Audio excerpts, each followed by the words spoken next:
बच्चों, so let's read this question. State true और false. तो हमें जो स्टेटमेंट क्वेश्चन में दे रखी है, हमें बताना है क्या वो सही है या फिर गलत. अगर सही है तो ट्रू, गलत है तो फॉल्स.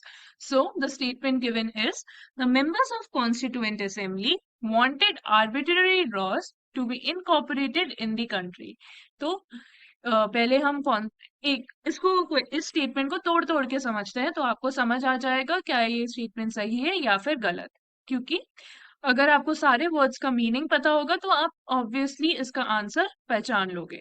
अगर कॉन्स्टिट्यूएंट असेंबली की बात करें तो कॉन्स्टिट्यूएंट असेंबली हमारी वो असेंबली है जिसने हमारा कॉन्स्टिट्यूशन लिखा था.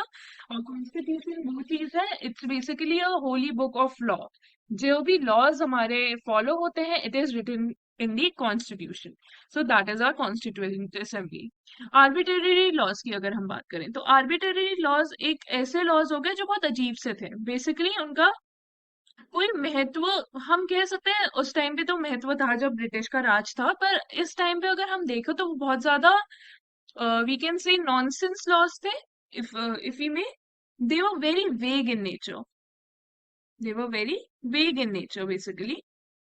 And also they don't have any strong reason to justify their existence. Basically कोई भी उनका जो existence था उसको justify करने का एक strong reason था ही नहीं.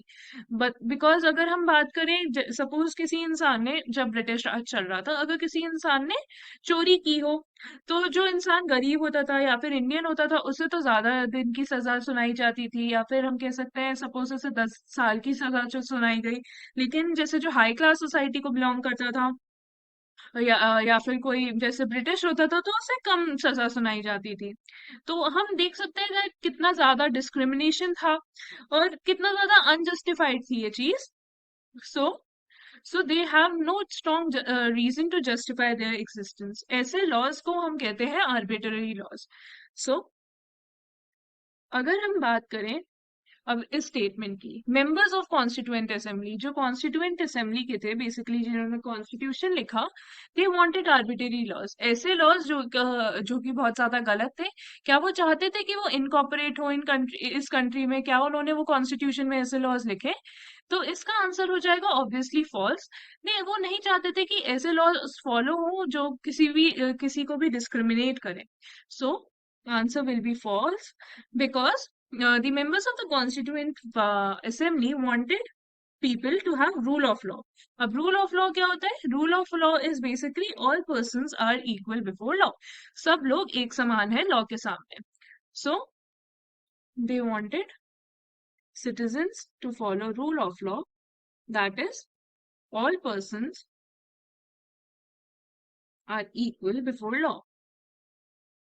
जैसे अगर कोई भी हाई क्लास सोसाइटी या फिर लो क्लास सोसाइटी से बिलोंग करते हैं, सपोज दो लोग हैं जो हाई क्लास सोसाइटी और लो क्लास सोसाइटी से बिलोंग करते हैं और उन्होंने सेम क्राइम कमिट किया है, तो उनको दोनों को सेम ही सजा मिलेगी, ना कि लो क्लास सोसाइटी वाले को ज्यादा और हाई क्लास सोसाइटी वाले को कम. Because every person is you know equal before law. The rule of law says this, and the answer will be false. I hope you understood the question well. Best of luck.